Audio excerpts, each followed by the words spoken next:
성경에 등장하는 인물들을 바라볼 때 그들의 훌륭함을 본받자는 관점에서 보는 게 아닙니다. 우리의 유일한 본은 예수님 한 분으로 충분하기 때문이지요. 우리와 똑같은 연약함과 한계를 가진 그들이 은혜 안에서 얼마나 귀하게 사용되었는지를 볼 수 있어야 합니다. 주님은 우리 모두를 그런 삶의 자리로 초대하시고 축복하기를 원하십니다. 창세기 5장에 등장하는 에녹의 삶은 우리 신앙의 요약과 같습니다. 신앙은 하나님과의 바른 관계 안에서 하나님이 삶 속에 누려지고 맛보아지도록 주님과 동행하면서 선한 열매들을 많이 맺혀내는 것입니다. 창세기 5장에서 에녹은 65세에 무드셀라를 낳은 후 300년을 하나님과 동행하며 자녀를 낳았으며 365세를 살며 하나님이 그를 데려가심으로 세상에 있지 않았다고 소개합니다. 평균 수명이 900살이 넘을 때 그는 평균은커녕 다른 이의 절반도 못 살았는데 왜 성경은 그를 주목할까요? 그가 죽음을 보지 않고 다른 곳으로 옮기었기 때문입니다. 창세기 5장은 오랜 수명을 가진 사람들의 족보 같아 보이지만 강조점은 죽었다라에 있습니다. 아무리 오래 살아도 결국 죽음의 과정은 누구에게나 필수입니다. 그렇게 사망이 지배하고 있는 이 땅에서 그 사망의 흐름을 뚫고 전혀 사망이 손대지 못한 인물이 등장하게 됩니다. 우리는 에녹을 만나는 순간 사망이 하나님의 사람을 향한 최종적인 답변이 아니라는 것을 상징적으로 발견하게 됩니다. 한 줄기의 소망의 빛이 인류의 삶 속으로 스며들어옵니다. 모두가 죄를 이기지 못하고 죽어가고 있는 그 흐름 속에 하나님의 구원을 체험하고 죽음과 저주의 행렬을 끊고 생명나무의 길이 열리는 놀라운 현상을 보게 되는 것입니다.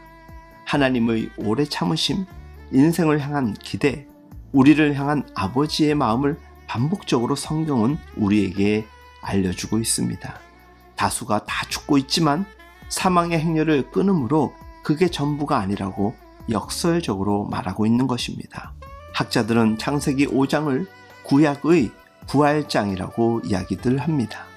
에녹은 영생의 길이 어떤 것인지를 보여주는 대표적이고 상징적 인물입니다. 이 세상 살아가면서 어떤 삶의 상황 가운데서도 성도들이 낙심하고 좌절하는 것이 불가능한 이유가 무엇일까요? 하나님은 저주를 축복으로 바꾸기를 좋아하시는 분임을 성경 곳곳에서 발견되기 때문입니다. 여러분의 삶에 낙심할 만한 충분한 사유가 있다고 생각되는지요? 지금보다 인생이 더 힘들 수 없다고 여겨지는 그 암담함에 살아가는 이들 또한 분명히 있을 것입니다. 그러나 하나님은 여전히 살아계시고 죽음의 행렬을 뚫고 일하시는 분이십니다. 죽음의 문제를 다스리는 하나님이 우리가 살아가는 이 땅에서 벌어지는 모든 일들 가운데 간여치 못하는 그 어떤 일이 있겠습니까? 좌절스럽고 이해할 수 없을 때라도 하나님께 나아가 주님, 내가 다 이해할 수 없지만 주님의 선하심이 작동하고 있는 줄로 믿고 감사합니다라고 고백하며 삶의 자리를 보다 정직하게, 보다 성실하게 힘내어 살아보시기 바랍니다. 그냥 둘 리 없으실 하나님의 은혜가 함께 하실 것입니다. 심지어 여러분의 삶 속에 전혀 다른 세계가 열리는 것을 경험하게 될 것입니다. 우리는 살다가 죽는 것을 자연의 이치라고 생각하지만 성경은 그것을 자연스러운 흐름이라고 말하지 않습니다. 우리는 영생을 위하여 지어진 존재인데 사람의 삶 속에 죄의 형벌로 죽음이 들어왔다는 것입니다. 이 사망은 아무도 못 이깁니다. 요즘엔 잘 가꾸어서 나이보다 10년 이상 젊어 보이는 사람도 많지만 누구나 사망이 거쳐가기에 성경은 예외적인 한 인물을 우리에게 보여줍니다. 죽음을 통과하지 않고 이 땅에서 저 하늘로 제한된 시간에서 영원 세계로 옮겨진 인물인 에녹은 사람의 본질이 영생으로 지음받았다는 것을 선명하게 증언하고 있는 것입니다. 에녹이 그의 삶으로 말하는 것은 우리에게 정말 영생이 있다는 것입니다. 성경이 우리에게 그렇게 가르치고 싶어하는 것이 무엇일까요? 900년 넘게 살아가면서 아담과 수많은 그 믿음의 사람들이 무엇을 애타게 기다리고 사모했을까요? 누구든지 예수를 믿으면 영생을 얻습니다. 사람들은 그 귀한 메시지를 받으면서도 다 믿는 것 같아 보이지만 실상은 마음속으로 영생이 과연 있을까? 아니야. 그냥 이 땅에서 믿음 때문에 용기 내는 정도로 교회 다니는 것뿐이야 라고 생각하는 그런 방식으로 말씀을 듣고 믿는 이들이 참 많습니다. 사람은 아무리 사랑하는 사람과 결혼하고 눈에 넣어도 안 아픈 자녀를 낳아서 사회에 버젓이 내놓을 만큼 키우고 다른 이들에게 두루 덕을 끼치며 보람있게 산다 해도 그것으로 인생살이 자체가 충분히 만족스럽지 못하다고 생각합니다. 그것들은 인생의 본분의 전부가 아니기 때문에 우리가 원하는 만큼 길게 만족을 주지 못합니다. 자식들이 위로와 힘이 될 때가 있지만 언제나 그렇던가요? 우리 삶에는 기쁘고 행복한 순간에도 눈물과 슬픔이 같이 있으며 기쁨이 너무 짧게 느껴질 때가 대부분입니다.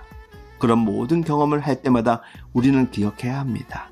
이 땅에서의 70, 80 인생이 전부가 아니고 우리가 영생을 위하여 부름받은 존재이기 때문에 그 영생에 들어가기 전까지는 어떤 만족과 성취를 가지고도 온전한 체험이 안 되고 일정한 정도의 불안정과 채워지지 않는 중심이 늘 우리 곁에 있다라는 것을 우리의 본질이라는 것으로 잊지 말아야 할 것입니다. 코로나 때문에 정말 답답해 미치겠고 생계의 자리가 1년이 넘어가도록 살얼음판을 걷는 기분인 분들이 분명히 있을 것입니다.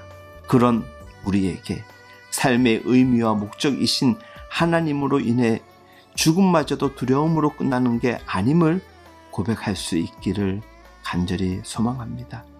오늘 하루 그리고 앞으로의 모든 삶이 이미 허락된 영생이라는 궁극적 승리에 대한 기쁨과 영생의 소망이 주는 희망으로 그 어떤 상황들도 능히 이겨나가는 우리 모두 될 수 있길 예수님의 이름으로 축복하며 응원합니다.